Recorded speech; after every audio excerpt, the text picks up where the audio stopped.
ጤናስጥልኝ ክብራት ተመልካቾቻችን ከሐረሪ ቴሌቪዥን የዕለቱን ዜናዎች ወደ እናንተ እናደርሳለን። ከዜናዎቹ ጋር ቤተልሔም ደሴ ነኝ። አብራችሁን ቆዩ። በክልሉ የህብረተሰቡን የጤና አገልግሎት እርካታ ወደ ተሻለ ደረጃ ለማሻገርና የተቀናጀ የጤና ስርዓት ለመገንባት በትኩረት ይሰራል ሲሉ የሐረሪ ክልል ጤና ጥበቃ ቢሮ ኃላፊ ዶክተር አብዲ አሚን ገለጹ። ዘላቂ ኢንቨስትመንትና ኢኖቬሽን ለጠንካራ የጤና ስርዓት በሚል መሪ ቃል የሐረሪ ክልል ጤና ጥበቃ ቢሮ ከሴክተር ጤና ተቋማት ጋር ዓመታዊ የአፈጻጸም ግምገማ ጉባኤ ማካሄድ ጀምሯል። ተጨማሪ ዘገባ አለን።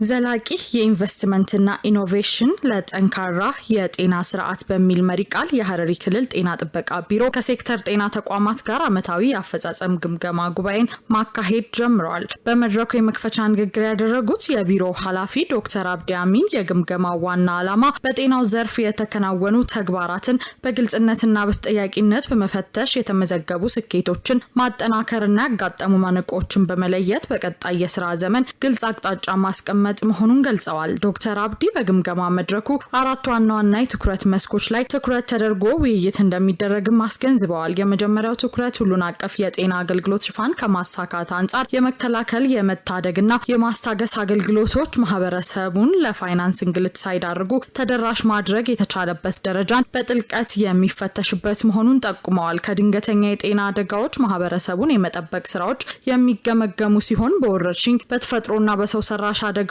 ዙሪያ የቅድመ ዝግጅትና የመልስ መስጠት አቅምን የማጠናከር ተግባራት በትኩረት እንደሚገመገም ጠቁመዋል። የጤና ፋይናንሲንግና የማህበረሰብ አቀፍ ጤና መድህን የጤና ባለሙያዎች ተነሳሽነትን የማሳደግና የወረዳ ትራንስፎርሜሽን አፈጻጸም በጥልቀት እንደሚፈተሹም ዶክተር አብዲ አመላክተዋል። በተጨማሪም የሆስፒታል አገልግሎት ጥራትና የጤና ስርዓት ምላሽ ሰጪነት ሌላው የግምገማው የትኩረት አቅጣጫ መሆኑን አንስተዋል። የማህበረሰቡን ፍላጎትና እሴት ያከበረ አገልግሎት መስጠት የሪፎርም ተግባራት አፈጻጸም የተገልጋይ እርካታና አገልግሎት ጥራት የሚገኙበት ደረጃን በጥልቀት ተገምግሞ የቀጣይ አቅጣጫዎች ለማስቀመጥ የሚያስችል መድረክ እንደሚሆንም ያላቸውን እምነት ገልጸዋል። በመጨረሻም ተሳታፊዎች ያለምንም የመጠበቅ ስሜት በግልጽነት በነጻነትና በንቃት በመሳተፍ ለጀመረው የ2019 በጀት ዓመት የሚረዱ ገንቢ ሀሳብና አስተያየቶችን እንዲያመላክቱ ጥሪ አቅርበዋል። በመድረኩ የክልሉ የገጠርና የከተማ 9 ወረዳዎች የጤና ጽሕፈት ቤቶች የበጀት ዓመቱን የጤና አገልግሎት አሰጣጥ አፈጻጸም ሪፖርታቸውን አቅርበዋል። የምክክር መድረኩ የ2 ቀናት ቆይታ የወረዳዎችና የሆስፒታሎች አፈጻጸም ሪፖርት፣ የሐረር ጤና ሳይንስ ኮሌጅ እና የሀብኮ እንዲሁም የ2019 በጀት ዓመት የትኩረት አቅጣጫዎች ተዘጋጅተው ለውይይት እንደሚቀርቡ ከወጣው መርሃ ግብር ለማወቅ ተችሏል። በሐረሪ ክልል ከ200 ሺህ በላይ ዜጎች ነፃ የጤና ምርመራና ሕክምና አገልግሎት እየተሰጠ መሆኑን የክልሉ ጤና ጥበቃ ቢሮ አስታወቀ። ከዚህ በተጨማሪም በዘመቻው ተላላፊና ተላላፊ ያልሆኑ በሽታዎችን አስመልክቶ ለህብረተሰቡ ግንዛቤ መፍጠር ስራ እየተከናወነ መሆኑ ተገልጿል። ተጨማሪ ዘገባውን በተከታይነት ይቀርባል። በሐረሪ ክልል የክረምት በጎ ፍቃድ አገልግሎት አካል የሆነው ነፃ የህክምና አገልግሎት በጎነት ለጤና ማህበረሰብ በሚል ሀሳብ ነው እየተሰጠ የሚገኘው። የክልሉ ጤና ቢሮ ኃላፊ ዶክተር አብዲ አሚን ይህንን በማስመልከት እንደገለጹት እየተሰጠ የሚገኘው ነፃ የምርመራና የህክምና አገልግሎት አቅመ ደካማ ለሆኑ የህብረተሰብ ክፍሎች ተጠቃሚ የሚያደርግ ነው። ነፃ ህክምና አገልግሎት በጎ ፍቃደኛ የጤና ባለሙያዎች አማካኝነት እየተሰጠ መሆኑን ጠቁመው አገልግሎቱን በመንግስትና በተመረጡ የግል ጤና ተቋማት እየተሰጠ መሆኑን ገልጸዋል። እየተሰጡ ከሚገኙ የጤና ምርመራዎች መካከልም የስኳር ህመም፣ የደም ግፊት፣ ከአንገት በላይ የቆዳ የአይንና የልብ ህመም ምርመራና ህክምና እንዲሁም ሌሎችም ተላላፊና ተላላፊ ያልሆኑ በሽታዎች ይገኙበታል። ከዚህ በተጨማሪም ከ5000 በላይ የደም ልገሳ መርሃ ግብርም እንደሚካሄድ ገልጸዋል። በምርመራው ወቅትም ተጨማሪ ህክምና ምርመራ የሚያስፈልጋቸው ዜጎች ወደሚመለከታቸው የጤና ተቋማት በመላክ አገልግሎቱን እንዲያገኙ እየተደረገ ይገኛል ነው ያሉት። ከዚህ በተጨማሪም በዘመቻ ተላላፊና ተላላፊ ያልሆኑ በሽታዎችን አስመልክቶ ለህብረተሰቡ ግንዛቤ መፍጠር ስራም እየተከናወነ መሆኑን ገልጸዋል። ዘመቻው የጤና አገልግሎት ከመስጠት ባለፈ የህብረተሰቡን የጤና ንቃት ለማሳደግና የመረዳዳት ባህልን ለማሳደግ የላቀ አስተዋጽኦ እንዳለው ጠቁመዋል። በመሆኑም ህብረተሰቡ ይህንን በመገንዘብ የአገልግሎቱ ተጠቃሚ እንዲሆን ጥሪ አቅርበዋል። በሐረሪ ክልል በክረምት በጎ ፍቃድ አገልግሎት የሚሰጠው ነጻ የሕክምና አገልግሎት የሕክምና ወረፋዎችን በመቀነስ ሕይወትን በማዳን ረገድ ከፍተኛ አስተዋጽኦ እያበረከተ መሆኑ ተገለጸ። በክልሉ በጁገልና በሲና ግራንድ ሆስፒታሎች እየተሰጠ የሚገኘው ይህ ነጻ የሕክምና አገልግሎት የደምና የስኳር በሽታዎች ምርመራ፣ የእናቶችና ሕጻናት ጤና ምርመራ ጨምሮ በርካታ አገልግሎቶችን ያካተተ መሆኑ ተገልጿል። ዘገባው የጌትነት ዘውዴ ነው። ተጨማሪውን አዩብ ካዛለ ያቀርበዋል። በሐረሪ ክልል በጎ ፈቃደኝነት ለህብረተሰብ ጤና በሚል መሪ ቃል በመንግስትና በግል ሆስፒታሎች ያስጀመረው የበጎ ፈቃድ የጤና አገልግሎት አቅመ ደካሞችና ከፍሎ መታከም የማይችሉ የህብረተሰብ ክፍሎችን በከፍተኛ ሁኔታ ተጠቃሚ እያደረገ እንደሚገኝ ተገልጿል። በጁገል ሆስፒታል የነጻ ህክምና አገልግሎቱ ተጠቃሚ የሆኑ ነዋሪዎች በሰጡት አስተያየት የአይን የደምና የስኳር በሽታ ምርመራና ህክምና አገልግሎት ማግኘታቸው ያልታሰበ ወጪያቸው እንደቀነሰላቸው ገልጸው በተለይም መክፈል ለማይችሉ አቅመ ደካሞች ትልቅ እፎይታን የፈጠረ መልካም አጋጣሚ መሆኑንም ተናግረዋል። ደሃ ህብረተሰብ በጣም ከፍሎ መታየትም ማይችል እንደገና ማስታወስም ነው ለህክምና ራሱን እንዲያውቅ አስታውሶን ነው እንግዲህ ትዝም አይለንም እንደዚህ ካልተነቃቃን። ይሄ ጥሩ አካሄድ ነው። እኔ ተመችቶኛል። ምርመራ ተደረኩ፣ ምርመራ አረጉልኝ። የአይን ነው እኔ አይን ችግር ነበረብኝ። እሱን ታይቼ ያው ለነገ ተቀጥሬያለሁ። እንደገና ሌላ ምርመራ በጎ ፈቃዱ ጥሩ ነው። በቅርብ ለማግኘት ያለምንም ችግር አግኝተናል። አሁን እንግዲህ ያው ደሜንም ታየው ኖርማል መሆኔን አየው፣ ስኳሬም አየው፣ ስኳሩም ኖርማል ነው። አይኔ ችግር እንዳለብኝ ተረድቻለሁ። ለአይኔ ችግር ግን ጂኔላም ጤና ጣቢያ ሄጄ ሪፈራል እየጠበቅኩ ነበረ። በድንገት የአቋራጭ እዚህ አግኝቻለሁ።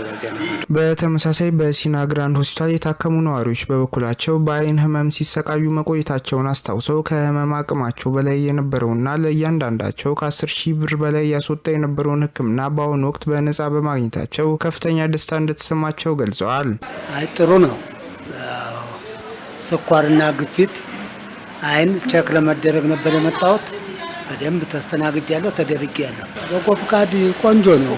ሆስፒታሉ በዚህ ከቀጠለ ቆንጆ ነው። ግፊት፣ ስኳር፣ የአይን ህክምና አግኝቻለሁ። መስተንግዶች ቆንጆ ነው። በጣም አሪፍ ነው። በእኔ አቅም አልደርስበትም። በጣም አመሰግናለሁ። በጣም ደስ ብሎኛል እና ከዚህ ብዙ ወጪ እንደሚያስወጣ አውቃለሁ። ግን በዚህ ደረጃ ስናገኝ በተለይ ለኛ ለዳዎች በጣም ጥሩ ነገር ነው። በጁገል ሆስፒታል ዋና ሜዲካል ዳይሬክተር ዶክተር ባንቴርጉ ጀንበሩ እንደገለጹት የደም ልገሳ፣ ተላላፊና ተላላፊ ያልሆኑ በሽታዎች ምርመራና ህክምና እንዲሁም የእናትና ህጻናት ጤና ላይ ትኩረት ተደርጎ አገልግሎቱ እየተሰጠ ይገኛል። አክለውም የነጻ አገልግሎት እስከ ቀዶ ህክምና የሚዘልቅ በመሆኑ የህክምና ወረፋ የሚጠብቁ ታካሚዎችን ቁጥር በመቀነስና ህይወት በማዳን ረገድ ከፍተኛ ሚና እየተጫወተ እንደሚገኝ ገልጸዋል። ሆስፒታሉ እንደ ሪፈራል ሆስፒታል ሊሰጣቸው የሚችሉ አገልግሎቶችን በሙሉ የበጎ ፍቃድ አገልግሎት አካል ናቸው። ሁሉም አገልግሎቶች ማለት ነው። ስለዚህ የመጀመሪያው የምርመራ የልየታ አገልግሎቶች የስክሪኒንግ እና ዲያግኖስቲክ ሰርቪስ አለ። የምርመራ የአጠቃላይ የጤና ሁኔታ የምርመራ አገልግሎት ይሰጣል። የመጀመሪያው አገልግሎት ነው። ከዛ ጋር ተያይዞ የሚያስፈልጋቸውን ስክሪኒንግ ከሰራን በኋላ ለምሳሌ የአይን የዘመቻው የአይን ጤንነትን ጤናማነትን ምርመራ አካል አንዱ ነው። ስለዚህ በአይን ምርመራው ላይ የተገኙ የእይታ ችግሮች ሰርጀሪ የሚያስፈልጋቸውን ህክምና መድኃኒት የሚፈልጉትን ከለየን በኋላ ህክምናውን ይሰጣል። ስለዚህ የአይን ቀዶ ህክምና ስፔሻሊስት አለን። ኦፕሬሽንም አገልግሎት ጭምር እንሰጣለን። ሌላው ተላላፊና ተላላፊ ያልሆኑ በሽታዎች አሉ። ተላላፊ ያልሆኑ በሽታዎች አሁን በጣም በስፋት ስክሪኒንግ የልየታ የምርመራ አገልግሎት እየተሰጠን ያለው ለዚህም ስኳር፣ ግፊትን ጨምሮ የማህፀን በር ጫፍን ሌሎችንም አገልግሎቶች ምርመራ እየሰጠን ከፍተኛ የጤና ችግር በስክሪኒንጉ የተገኘ ዲያግኖስ የተደረገ ነገር ደግሞ አስፈላጊ የሆነውን ህክምና ወደ ውስጥ አስገብተን ደግሞ ሕክምና እየሰጠን እንገኛለን። በሲና ግራንድ ሆስፒታል የነርሲንግ ክፍል ኃላፊና የክረምት የበጎ ፍቃድ አገልግሎት አስተባባሪ አቶ ቢኒያም ኃይሉ በበኩላቸው በተለያዩ ምክንያቶች አይናቸው ለተጎዳ 30 አቅመ ደካሞች እስከ ቀዶ ሕክምና የሚደርስ የሙሉ ጤና አገልግሎት ለመስጠት በትኩረት እየተሰራ እንደሚገኝ አብራርተዋል። በዚህ በአመት አንድ ቢሆን በዚህ በጎ ፍቃድ ላይ መሳተፍ ትልቅ የእርካታ የሚሰጥ እንደ ሆስፒታላችን ከረጅም ጊዜ በፊት አቅዶበት የተንቀሳቀሰበት ያለ አጋጣሚውን ደግሞ በአግባቡ ልንጠቀምበት ከሀረሪ ጤና ቢሮ ጋር አብረን በመቀናጀት ላውንች አድርገን በእኛ ሆስፒታል ከእውርለታ ጀምረናል ማለት ነው። ለዚህ ደግሞ ኩራት ይሰማናል። እስካሁን ድረስ ሁሉንም ያው በተለይ ደግሞ ምርመራዎችን ወይም ደግሞ ስክሪኒንግ የምንለውን የሁሉንም የቆዳ የአይን ሕክምናን በተለይ እስከ 30 ሰው ቀዶ ጥገናውንም ጭምር በነፃ ለመስጠት ይሄ በተለምዶ የአይን ሞራ ግርዶሽ የምንለውን ወይም ደግሞ ሌንስ መቀየራውን በሆስፒታላችን እስከ 30 ለሚደርሱ ሰዎች በነፃ ለመስጠት እቅድ ይዘን የተነሳ ነው። እኛ በክልሉ የክረምት በጎ ፍቃድ አገልግሎት በተለያዩ መርሃ ግብሮችም በስፋት እየተካሄደ ይገኛል። የሀረሪ ክልል ሴቶች ህጻናትና ወጣቶች ጉዳይ ቢሮ የዘርፉን ተሳትፎና ተጠቃሚነት በላቀ ደረጃ ለማረጋገጥ የሚያስችለውን የ2019 በጀት ዓመት እቅድ ትውውቅ ከባለድርሻ አካላት ጋር አካሄደ። በመድረኩ የሴቶች ህጻናትና ወጣቶች ተጠቃሚነት ለማሳደግ የሚያስችሉ አቅጣጫዎች የተቀመጠ ሲሆን የጋራ ስምምነት ሰነድ ፊርማና የእውቅና አሰጣጥ ስነ ስርዓትም ተካሂዷል። አያንቱ አህመድ ተጨማሪ አላት።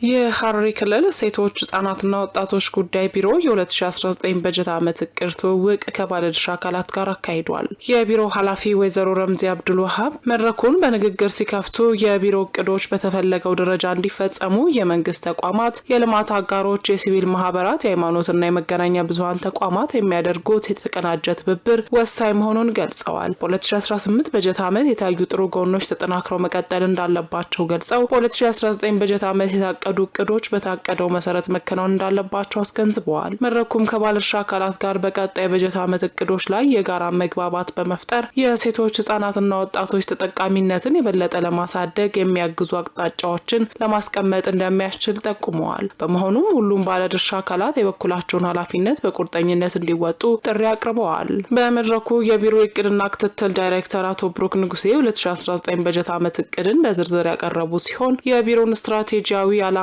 የቅድሚያ ፕሮግራሞች፣ የአፈጻጸም አቅጣጫዎችንና የሚጠበቁ ውጤቶችን አብራርተዋል። በተጨማሪም በየተቋማቱ የሚገኙ የዘርፉ ባለሙያዎችና ኃላፊዎች የ2018 በጀት ዓመት የስራ አፈጻጸም ሪፖርትና የ2019 በጀት ዓመት እቅዶቻቸውን አቅርበው ሰፊ ውይይት ተደርጎበታል። ተሳታፊዎቹ በቀጣይ የተገኙ ስኬቶችን በማጠናከርና ክፍተቶችን በቅንጅት በመፍታት ረገድ የጋራ ቁርጠኝነታቸውን አረጋግጠዋል። በመድረኩ ማጠቃለያ ቢሮ በሴቶች ህጻናትና ወጣቶች ጉዳይ አካተው ለሚሰሩ ሴክተር መስሪያ ቤቶችና ወረዳዎች ጋር በ2019 በጀት ዓመት የእቅድ ሰነድ ላይ የተመሰረተ የጋራ የስምምነት ሰነድ ተፈራርመዋል። በተጠናቀቀ የበጀት ዓመት የላቀ አፈጻጸም ላስመዘገቡ ባለድርሻ አካላት የእውቅና ምስክር ወረቀት ተበርክቶላቸዋል። በሀረሪ ክልል ውጤታማ የሆነ የመንግስት ግዥና ንብረት ማስወገድ አገልግሎት ተደራሽ እየተደረገ መሆኑን የጽህፈት ቤቱ ኃላፊ አቶ አብዱልባሲጥ አቡበከር ገለጹ። ኃላፊው ይህንን ያሉት በበጀት ዓመቱ የተሻለ የስራ አፈጻጸም ላስመዘገቡ የጽህፈት ቤቱ ሰራተኞችና አመራሮች እውቅና በሰጡበት ወቅት ነው። ፍቃዱ በላይ ተጨማሪ ዘገባ አለው። በሀረሪ ክልል ውጤታማ የሆነ የመንግስት ግዥና ንብረት ማስወገድ አገልግሎት ተደራሽ የተደረገ መሆኑን የጽህፈት ቤቱ ኃላፊ አቶ አብዱልባሲጥ አቡበከር ተናግረዋል። ኃላፊው ያሉት በበጀት ዓመቱ የተሻለ ስራ አፈጻጸም ላስመዘገቡ የጽህፈት ቤቱ አመራሮችና ሰራተኞች እውቅና በሰጡበት ወቅት ነው። በመድረኩ ላይ ንግግር ያደረጉት የክልሉ የመንግስት ግዥና ንብረት ማስወገድ አገልግሎት ሰጪ ጽህፈት ቤት ኃላፊ አቶ አብዱልባሲጥ አቡበከር በበጀት ዓመቱ በክልሉ ኢኮኖሚያዊ ጠቀሜታዎች ያላቸው ውጤታማ የሆነ የመንግስት ግዢዎችና የንብረት ማስወገድ አገልግሎቶች ተደራሽ መደረጋቸውን ገልጸዋል። የመድረኩ ዋና ዓላማም በ2018 በጀት ዓመት እቅድ አፈጻጸም ሂደት የነበሩ ጠንካራ ጎኖችን አጠናክሮ ለማስቀጠልና በሂደቱ የነበሩ ክፍተቶችን በመለየት በ2019 በጀት ዓመት የተሻለ አፈጻጸም ለማስመዝገብ የሚያስችሉ ግብዓቶች የሚቀመሩበት መድረክ መሆኑንም ጨምረው ገልጸዋል። በክልሉ ከንብረት ማስወገድ ሽያጭ የሚገኘው ገቢ በየዓመቱ ውጤት እያሳየ መምጣቱንም ነው አቶ አብዱልባሲጥ በመድረኩ ያመላከቱት። የቢሮአችን የመንግስት ግዢና ንብረት ማስወገድ አገልግሎት ሰጪ ጽህፈት ቤት ድርሻው ምንድን ነው የሚለው ቤዚካሊ መጀመሪያ ምናየው በዛ መሰረት የድርሻችን ከወሰድን በኋላ እያንዳንዱ ተቋም ቀጣይ ስቴፕ የሚሆነው እያንዳንዱ ተቋም በዛ በጀት አዋጅ መሰረት ዝርዝር ፍላጎታቸውን እንዲያቀርቡ የማድረግ ስራ ነው የምንሰራው። ስለዚህ ይህን ደግሞ ሁሉም ሰራተኛ በዛ ደረጃ ማወቅ መቻል አለብን። የ2019 በጀት የቢሮአችን ድርሻ ምንድነው የሚለው ማለት የዚህ መድረክ አንዱ መሰረታዊ ዓላማው ይሄ ነው። ይህም ከቅዱ በላይ ማሳካት የተቻለበት መሆኑን ገልጸው በዚህም ውጤት በመላው የተቋሙ ሰራተኞች የጋራ ጥረት የተገኘ መሆኑን ጠቁመዋል። በቀጣይም የተቋሙን የግዥና ንብረት ማስወገድ ስርዓትን በማሻሻል የ2019 በጀት ዓመት እቅድን በተሟላና በተሻለ መልኩ ለመፈጸም አስፈላጊው ድጋፍና ክትትል ይደረጋል ብለዋል። በተለይም የተቋሙን የአገልግሎት አሰጣጥ ስርዓትን በማሻሻል ቀልጣፋ፣ ግልጽነትና ተጠያቂነት የሰፈነበት የግዥና ንብረት ማስወገድ አሰራርን በመዘርጋት የተገልጋዮችን እርካታ የማላቅ ስራ ትኩረት እንደተሰጠውም ገልጸዋል። በመሆኑም ለተያዘው እቅድ ስኬታማነት የተቋሙ ሰራተኞችና ባለድርሻ አካላት የሚጠበቅባቸውን ኃላፊነት በላቀ ደረጃ ማበረከት እንዳለባቸው መልእክታቸውን አስተላልፈዋል። ይህንን ተግባራዊ ከማድረግ አንጻር እንግዲህ የክልሉ ምክር ቤት በጀት አጽድቋል። ይህን በተመለከተ ማለት ነው። ስለዚህ በቅርበት እኛ ከፋይናንስ ቢሮ ጋር በጋራ በመሆን የራሳችንን ድርሻ መወጣትና ለተግባራዊነቱ መትጋት ያስፈልጋል የሚለውን መውሰድ ያስፈልጋልና በመድረኩም የጽህፈት ቤቱ 2018 በጀት ዓመት እቅድ አፈጻጸምና የመዘና ውጤትን ጨምሮ የ2019 በጀት ዓመት እቅድ ላይ ትኩረት ያደረጉ ሰነዶች ቀርበው ውይይት ተደርጎበታል። በመድረኩም በ2018 በጀት ዓመት የተሻለ የስራ አፈጻጸም ላስመዘገቡ የጽህፈት ቤቱ አመራሮችና ሰራተኞች የማበረታቻ ሽልማትም ተበርክቶላቸዋል። በሐረሪ ክልል በገጠር ኮሪደር ልማት የአርሶ አደሩን የኑሮ ደረጃ የሚያሻሽሉ ሞዴል መንደሮች እየተገነቡ መሆኑን የክልሉ ኢንተርፕራይዞች ልማትና ኢንዱስትሪ ቢሮ ገለጸ። ይህም የአርሶ አደሩን የልማዳዊ የአኗኗር ዘይቤ የሚቀይርና ማህበራዊ መስተጋብር ምቹ ሁኔታን የሚፈጥር መሆኑ ተገልጿል። ገዛኸኝ አራጌ ተጨማሪ አለው። በሐረሪ ክልል በገጠር ኮሪደር ልማት የአርሶ አደሩን የኑሮ ደረጃ የሚያሻሽሉ ሞዴል መንደሮች እየተገነቡ መሆኑን የክልሉ ኢንተርፕራይዞች ልማትና ኢንዱስትሪ ቢሮ አስታወቀ። የቢሮ ምክትል ኃላፊ አቶ ሐምዲ ሰላሀዲን እንዳሉት የአርሶ አደሩን የኑሮ ደረጃ የሚያሻሽሉ በገጠር ኮሪደር ልማት 250 ሞዴል መንደሮች ቤቶች እየተገነቡ መሆኑን ገልጸዋል። ይህም የአርሶ አደሩን የልማዳዊ አኗኗር የሚቀይርና ማህበራዊ መስተጋብር ምቹ ሁኔታን የሚፈጥር መሆኑን አመላክተዋል። ቤቶቹ በአካባቢው ሀብት ጽዱና ማራኪ በሆነ መልኩ እየተገነቡ መሆኑን ጠቁመው ዘመናዊና ምቹ መኖሪያ ቤቶች መገንባታቸው የገጠሩ ማህበረሰብ የጤና ሁኔታ በእጅጉ ከማሻሻል ባለፈ ምርትና ምርታማነትን ለማጎልበት ፋይዳው የጎላ መሆኑን ገልጸዋል። በግንባታ ሂደቱ በ23 ኢንተርፕራይዝ የተደራጁ 230 ወጣቶችና ለሌሎችም የአካባቢ ነዋሪዎች የስራ ዕድል መፍጠሩን ተናግረዋል። በክልሉ ሶፊ ወረዳ ሶፊ ቀበሌ በግንባታ ስራ ላይ ከተሳተፉ መካከል ወጣት ባህር ከሊፋ እንደገለጹት በገጠር ኮሪደር ልማት መኖሪያ ቤቶች ግንባታ ላይ ተደራጅተው ወደ ስራ በመግባት ተጠቃሚ መሆናቸውን ገልጸዋል። የገጠር ኮሪደር ልማት ስራው ለአካባቢያቸው ልዩ ገጽታ ከማላበስ ባለፈ ለነዋሪዎች ተጨማሪ የስራ ዕድል ይዞ በመምጣቱ እየተጠቀመን እንገኛለን ያሉት ደግሞ ሌላው የቀበሌ ነዋሪ ጀማል አብዱላሂ ናቸው። ወጣት ለሚ አብዱልዋሲጥ በበኩሏ በገጠር ኮሪደር የመኖሪያ ቤት ግንባታ ስራ ስልጠና ወስዳ ወደ ስራ መግባቷን ጠቅሳ በዚህም የተለያዩ ግንባታ ስራ ክህሎት እያገኙ መሆኗን ተናግራለች።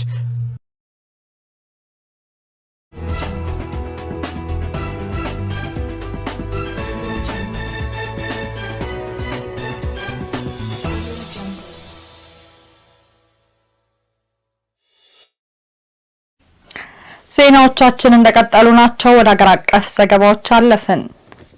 ልዩነቶችን በምክክር መፍታት ለነገዋ ኢትዮጵያ ተስፋ ነው ሲሉ የሀገራዊ ምክክር ጉባኤ ተሳታፊ የሆኑት ኡስታዝ አህመድ ጀበል ገለጹ። በሂደት ላይ ያለው ሀገራዊ ምክክር ጉባኤ ለዘመናት ሳይፈቱ የቆዩ ታሪካዊ፣ ፖለቲካዊና ማህበራዊ ልዩነቶችን መፍታት የሚያስችል ሂደት ነው። ተጨማሪውን ሲሳይ ዘሪሁን ያቀርበዋል።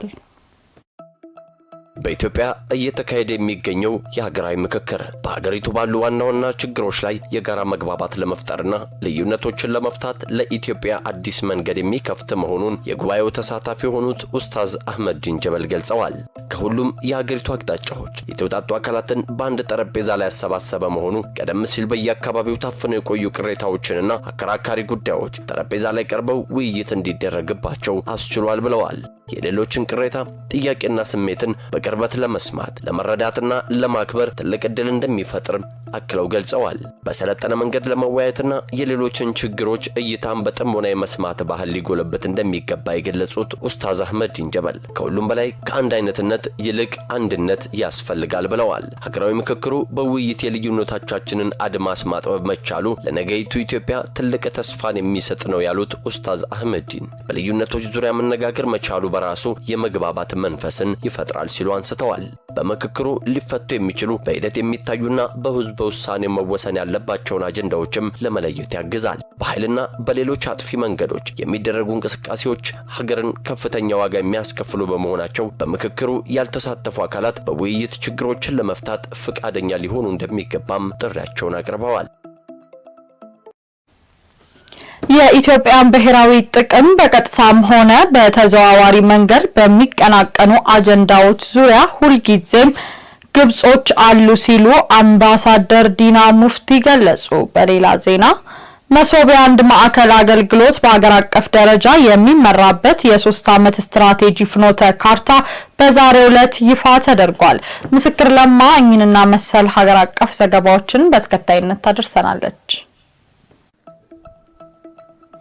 የኢትዮጵያ ብሔራዊ ጥቅም በቀጥታም ሆነ በተዘዋዋሪ መንገድ በሚቀናቀኑ አጀንዳዎች ዙሪያ ሁልጊዜ ግብጾች አሉ ሲሉ አምባሳደር ዲና ሙፍቲ ገለጹ። አምባሳደር ዲና ሙፍቲ ለጋዜጣ ፕላስ እንደገለጹት ግብጾች የኢትዮጵያን ብሔራዊ ጥቅምን መቀናቀን የጀመሩት ዛሬ አይደለም። ኢትዮጵያ በባህር በር ፍላጎት እንዳላት መግለጿን ተከትሎ የተለያዩ ወገኖች በጠላትነት የማስተባበር ስራዎቿን ቀጥላለች ብለዋል። የኢትዮጵያ ነጻነት፣ አንድነት፣ ሉዓላዊነት፣ ደህንነት የሚቀናቀኑ ወገኖች በዲፕሎማሲ፣ በቁሳቁስ፣ በወታደራዊ መስክ ሲረዱ መቆየታቸው ጠቅሰው የኢትዮጵያን ብልጽግና እድገት ሰላም የማይመኙ የማይፈልጉ ወገኖች የማስተባበር የመርዳት የመደገፍ ስራዎች ስትሰራ መቆየቷን ገልጸዋል። ግብጾች በተለያዩ የአረብ ሊግ የተባበሩ መንግስታት ድርጅት መድረኮችና በተለያዩ ወዳጅ ሀገሮች ዘንድ የኢትዮጵያን ስም ሲያጠለሹ መክረማቸውን የገለጹት አምባሳደር ዲና ይህ አካሄድ ውጤት አላስገኘላቸውም ብለዋል። ኢትዮጵያውያን በትብብር አንድ ላይ በመቆም ብሔራዊ ጥቅማቸውን ማስጠበቅ እንዳለባቸው ጠቅሰው ሁሉም ዜጎች በጋራ መቆምና የተጀመረውን ለውጥ ከግብ ማድረስ እንዳለባቸው አሳስበዋል።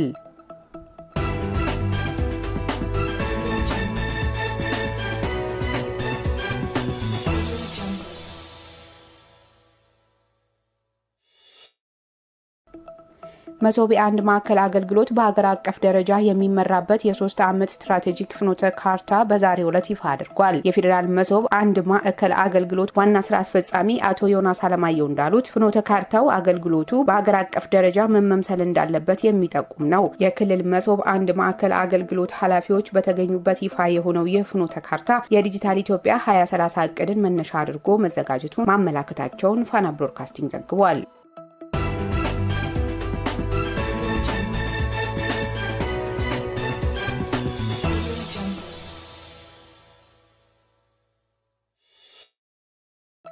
የኢትዮጵያ ቡናና ሻይ ባለስልጣን የቡና ጥራት መውረድና የዋጋ ንረት ላይ የሚነሱ ቅሬታዎችን ለመቅረፍ በርካታ ስራዎችን እያከናወነ እንደሚገኝ ገለጸ። በማህበረሰቡ ዘንድ የሚነሳው የቡና ጣዕም መለወጥና የጥራት መጉደል ቅሬታዎችን ለመፍታት በጥራት ማሻሻል ላይ ትኩረት ተደርጎ እየተሰራ ይገኛል ያሉት የቡናና ሻይ ባለስልጣን የዋና ዳይሬክተር ጽህፈት ቤት ኃላፊ ዶክተር ሰፊሳ አባቡ ናቸው። ጥራትን ለማስጠበቅና የቡና ጥራትን ከተጠበቀው ደረጃ በታች የሚያወርዱ አሰራሮችን ለማስቀረት የባለስልጣኑ ባለሙያዎች ወደ አምራቾቹ ዘንድ በአካል በመሄድ በምርት አሰባሰብና ዝግጅት ሂደት ላይ አስፈላጊውን ማሳሰቢያና ክትትል እያደረጉ ይገኛል ብለዋል። እንዲሁም ደግሞ ቡና ከለቀማ ጀምሮ በምድር ላይ እንዳይሰጣና የጥራት ደረጃውን በጠበቀ አልጋ ላይ ብቻ እንዲሰጣ የማድረግ ጥብቅ መመሪያ እየተተገበረ መሆኑን ተናግረዋል። በተጨማሪ በጥራት መጉደልና ባልተገባ መንገድ በሚካሄዱ የማቀናበር ሂደቶች ላይ የሚሳተፉ አካላት በሕግ የመጠየቅና የቁጥጥር ስራዎች ተጠናክረው መቀጠላቸውን አንስተዋል። በገበያው ላይ የነበረው የዋጋ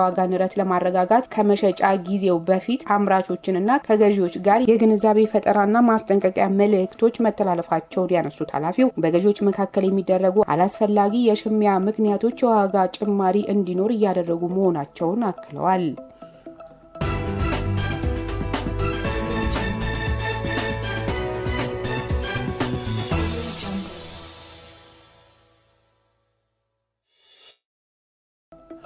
የ2018 በጀት ዓመት በጣና ሐይቅ በእንቦጭ ተይዞ የነበረውን 2800 ሄክታር የውሃ አካል ማጽዳት ተችሏል አለ የአማራ ክልል አካባቢና ደን ጥበቃ ባለስልጣን። የባለስልጣኑ ምክትል ኃላፊ ተሾመ አግማስ እንዳሉት በ2018 በጀት ዓመት በአካባቢ በደን እንዲሁም በዱር እንስሳት ጥበቃና ልማት ላይ በትኩረት ተሰርቷል። በአካባቢ ጥበቃ ለ6000 የልማት ፕሮጀክቶች የዩኒታ ሰርተፊኬት በመስጠት ወደ ተግባር እንዲገቡ መደረጉን ተናግረዋል። በጣና ሐይቅ 2800 ሄክታር መሬት ላይ የእንቦጭ አረም የማስወገድ አረሙ ወደ ሐይቁ እንዳይገባ የማልማት ስራ መከናወኑን ጠቁመዋል። በ2019 በጀት ዓመት ክፍተቶችን በመለየትና ጥንካሬዎችን በማስቀጠል ውጤታማ ስራ ለመከናወን እንደሚሰራ መጥቀሳቸውንም አሚኮ ዘግቧል።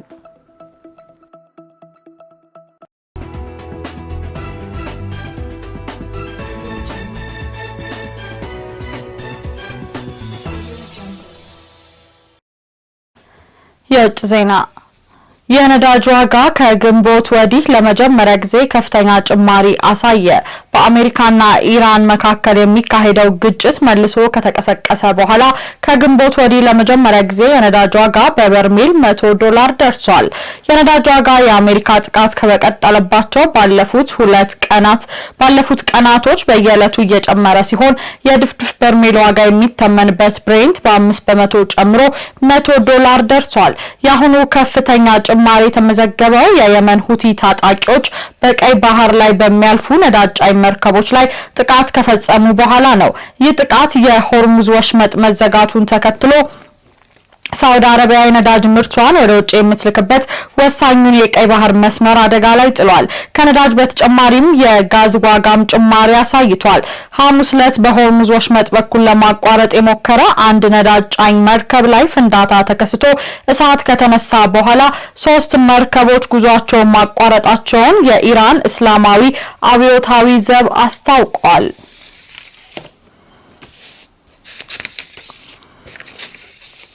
አውሮፓ ለገጠማት የሙቀት ማዕበል የአፍሪካ ያላት ተሞክሮ መፍትሄ ሊሆን እንደሚችል ተጠቆመ። የአውሮፓ ሀገራት በውድ ቴክኖሎጂዎች ብቻ ከተመተማመን ይልቅ አፍሪካውያን የተገበሩት ወጪ ቆጣቢና ተፈጥሯዊ ዘዴዎችን መኮረጅ ይገባቸዋልም ተብሏል። ዘገባው የአልጀዚራ ነው። ባህር ጠንክር ሰሞኑን በኢኮኖሚ የበለጸጉት የአውሮፓ ሀገራት ከባድ ለሚባል የሙቀት ማዕበል ተጋልጠዋል። በዚህ ሙቀት ሳቢያም በርካታ የአውሮፓ ከተሞች ሆስፒታሎቻቸው ተጨናንቋል። የትራንስፖርት አገልግሎቶችም ተረብሿል። የህዝብ መናፈሻ ስፍራዎችም በሙቀት ሳቢያ በተፈጠረ ጤና መታወክ ወደ ድንገተኛ የሕክምና መስጫነት ሲቀየሩም ተስተውሏል። ነገር ግን በአፍሪካ ሀገራት ይህን የመሰሉ የአየር ንብረት መለዋወጦች ከፍተኛ ሙቀት ማዕበል፣ ጎርፍና ድርቅ ለረጅም ጊዜያት ሲያስተናግዱ የቆዩ ሲሆን ይህን ችግር የተቋቋሙበት መንገድም እንደበለጸጉት ሀገራት በዘመናዊ ቴክኖሎጂ በመታገዝ እንዳልሆነ የአልጀዚራ ዳሰሳ ያመለክታል። አፍሪካውያን እነዚህን ተፈጥሯዊ የአየር ንብረት ቁጣዎች ለረጅም ዓመታት በተፈጥሯዊ መንገድ ሲከላከሉ የቆዩ መሆናቸው በተፈጥሮ አደጋዎች ድንገት የመረበሽና የመደናገጥ ባህሪ የላቸውም። አፍሪካውያን ሙቀት መጨመርን ለመከላከል የሚተገብሯቸው ስራዎች ቅንጡ ቴክኖሎጂ ፈጠራ የማይሹ፣ የመንግስት ድጋፍና በጀት የማይጠይቁ፣ ማህበረሰብና ተፈጥሮን ማዕከል ያደረጉ መሆናቸው አያጠራጥርም። ከባድ ሙቀት ማዕበል ፈረንሳይ፣ ጣሊያን፣ እንግሊዝና በርካታ የአውሮፓ ከተሞች ሲያጠቃ የተስተዋለው ቀውስ በምዕራብ አፍሪካ ሀገራት ግን ላብነት ብንጠቅስ ይህን ያህል ማህበረሰባዊ የጤና ቀውስ ሆኖ አይታይም። ላብነት በቡርኪና ፋሶ ዋጋዱጉ የሚከሰተው የሙቀት መጨመር በስፔን ማድሪድ ከሚከሰተው ሙቀት ማዕበል በህብረተሰቡ የሚሰጠው ምላሽ ተመሳሳይ አይደለም። ይህ ማለት አፍሪካውያን በዘረመላቸው ሙቀት ለመከላከል በተፈጥሮ የተቀጠመላቸው ሙቀት መቆጣጠሪያ ስርዓት ወይም ቬንቲሌተር ስላላቸው ሳይሆን በባህላዊ መንገድ ያካበቱት ልምድ ስላላቸው ነው ይላል የአልጀዚራ ትንተና። ይህ ነባር ባህላዊ የአፍሪካውያን ሙቀት መከላከል የሚያስችላቸው ዘዴ በብዛት በምዕራብ አፍሪካ ሀገራት ያለው ረዣዥም ጣሪያ ያለው የቤት አገነባብ ስርዓት አንዱ ሲሆን ይህ የቤት አሰራር ደግሞ በአካባቢው በሚገኝ ቁስ የሚሰራ እንዲሁም ወፍራም ግንብና የተቀላጠፈ የአየር ማስወጫ መስኮት ቤት አሰራር አንዱ ተደርጎ ሊወሰድ ይችላል። ሙቀት ማዕበል በሚያጠቃቸው የአፍሪካ ሀገራት የሚኖሩ ዜጎች በብዛት መንግስት በሚዘረጋላቸው የሙቀት መቆጣጠሪያ ቴክኖሎጂ ሳይሆን በተፈጥሮ መንገድ በዛፍ ጥላ፣ በአመጋገብ ስርዓት እንዲሁም በሙቀት ሳቢያ ብዙውን ጊዜ ተጎጂ የሆኑት አዛውንቶች ቤት ለቤት ሄዶ በመጠየቅና በተለያዩ ዘዴዎችም ይከላከሉታል። አውሮፓን ያጠቃው የሙቀት ማዕበል ከፍተኛ የደን ቃጠሎ፣ የግብርና ምርት ቅነሳና በሺዎች የሚቆጠሩ ከሙቀቱ ጋር የተያያዙ ሞቶችን አስከትሏል። በዚህ ምክንያት የዓለም ጤና ድርጅትም ከፍተኛ ሙቀት እንደ የህዝብ ጤና ስጋት አደጋ እንጂ እንደ ተራ አየር ሁኔታ መታየት እንደሌለበትም ማሳሰቡ ይታወሳል።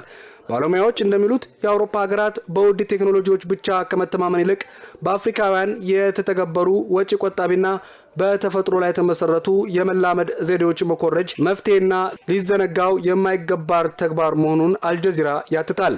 ይህ በእንዲህ እንዳለም የእውቀት ሽግግር ከሰሜን ወደ ደቡብ ብቻ ሳይሆን ከደቡብ ወደ ሰሜንም ሊሻገር እንደሚገባው የአልጀዚራ ኦፒኒየን ትንታኔ ያሳያል።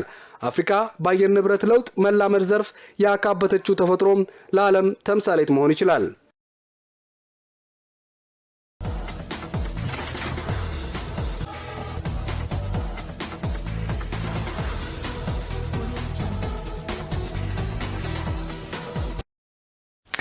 በመጨረሻም ስፖርት የ2018 የክረምት በጎ ፍቃድ ስፖርት ስልጠናና የውድድር መርሃ ግብር በነገው ዕለት ይጀምራል።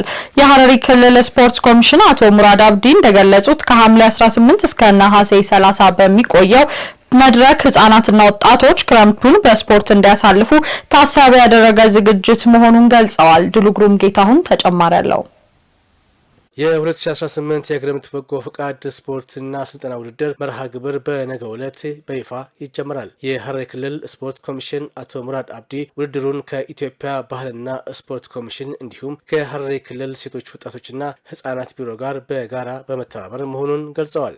ሐረሪ ክልል ስፖርት ኮሚሽን ከኢትዮጵያ ባህልና ስፖርት ሚኒስቴር ጋር እንዲሁም ደግሞ ከክልሉ ወጣቶችና ሴቶችና ህጻናት ቢሮ ጋር በመተባበር የ2018 የክረምት ወቅቶችን በበጎ ስራዎች ማሳለፍ እንዳለባቸው ወጣቶቹ በማመን በቀጣይ ጊዜያቶች የሚሰሩትን ስራዎች ይፋዊ ፕሮግራሞቻችን ለማሳወቅና ማስጀመሪያ ፕሮግራም ለማድረግ የፊታችን ቅዳሜ ከጠዋቱ 2 ሰዓት ጀምሮ በኢማም አህመድ ስቴዲየም የዚህ መርሃ ግብር ማስጀመሪያ ፕሮግራም እናካሂዳለን። አቶ ሙራድ አብዲ ከዚህ ቀደም ከነበረው የውድድር አይነት በተለየ መልኩ ዘንድሮ እንደሚከናወን ገልጸዋል። አሁን ላይ ውድድሩ በእግር ኳስ ላይ ብቻ የተመሰረተ ሳይሆን የስልጠናና የውድድር መድረኮችንም በተለያዩ የስፖርት አይነቶች እንደተዘጋጀ ገልጸዋል። እንደሚታወቀው ከዚህ ቀደም ሐረሪ ክልል ውስጥ የክረምት በጎ ፍቃድ ስራዎች በተለይም ደግሞ በስፖርቱ በእግር ኳሱ ብቻ ነበር ውድድሩ ሲከናወን የነበረው። ተማሪዎች የእረፍት ጊዜያቸው ነው። በርካታ ሰዎች ለቫኬሽን ወደ ከተማ ወደ ክልሉ የሚመጡበት ጊዜ እንደመሆኑ መጠን የስፖርት ማዘውተሪያ ስፍራዎቻችን ላይ የስፖርት እንቅስቃሴዎች መኖር መቻል አለባቸው። ታዳጊዎች ወይ ደግሞ ወጣቶች አልባሌ ቦታ ማሳለፍ የለባቸውም ከሚል ዋና ዓላማ የስልጠናና የውድድር መርሃ ግብሮችን የምናስጀምረው ማለት ነው። ስለዚህ የቤት ውስጥ ውድድሮችና ከቤት ውስጥ ውጭ ያሉትን ውድድሮች እንዲሁም ደግሞ ስልጠና መርሃ ግብሮቻችንን ኦልሬዲ የተጀመሩባቸው ሁኔታዎች አሉ። ግን በተቀናጀ ሁኔታ በክልሉ የስፖርት እንቅስቃሴው በክረምቱ እንዲያልፍ ለማድረግ ቅዳሜ ማስጀመሪያ ፕሮግራም እናደርጋለን ማለት ነው። በክረምት የሚከናወኑትን ውድድሮችን በተቀናጀ መንገድ ሲሆን ሁሉም ፌዴሬሽኖች የራሳቸውን ስፖርት አይነቶች በበላይነት እንደሚመሩ ገልጸዋል። በተለይም በሁሉም የእድሜ ክልል የሚከናወኑ የውድድር አይነቶችም እንዳሉ ገልጸዋል። ይህንን የስፖርታዊ ውድድሮች የምናከናውነው እያንዳንዱ የስፖርት ወይ ደግሞ የስፖርት አይነቶቹ የማህበራቶች አሉ፣ ፌዴሬሽኖች አሉ። ፌዴሬሽኖቹ ከሴቶችና ወጣቶች ከወጣቶች ዳይሬክተሮችና ከሴቶችና ወጣት ቢሮ ጋር በጋራ በቅንጅት ነው የሚሰራው ስራዎች ማለት ነው። አሁን ለምሳሌ በእግር ኳሱ የእግር ኳስ ፌዴሬሽንና የሴቶችና ህጻናት ወጣቶች ቢሮ በጋራ በመቀናጀት ከአካባቢው ወጣቶችና ከቢሮ ጋር በቅንጅት ነው የሚሰራው ስራዎቹ የሚከናወኑት። እንዲሁም ደግሞ በዘንድሮ የስፖርት እንቅስቃሴዎቻችን ላይ የቮሊቦል የአዋቂዎች ውድድር ይኖራል። የአንደር 50 አንደር 70 የእግር ኳስ ውድድር የአዋቂዎች እና የጤና ስፖርት ውድድሮች ይከናወኑባቸዋል። የቤት ውስጥ ውድድር የቴብል ቴኒስ፣ የዳርት ስፖርቶች ይከናወኑበታል። የማርሻል አርት ስፖርቶችን በዛው ልክ ይከናወኑባቸዋል። የኢንተርናሽናል የወርልድ እንዲሁም ደግሞ የውጭ ውድድሮችን በዚህ ክረምት ውስጥ ውድድራቸውን የሚያከናውኑበት ሁኔታ አለ። የቅርጫት ኳስ ውድድር ይከናወናል።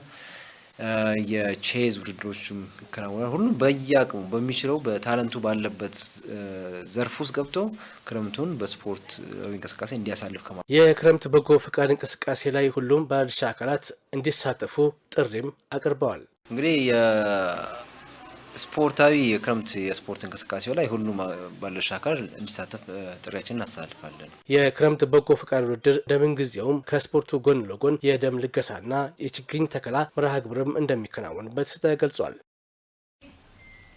ዜናዎቻችን ይከታተላችሁ ሲመስል ነበር። አብራችሁን ስለቆያችሁ ከልብ እናመሰግናለን። ጥሩ ጊዜ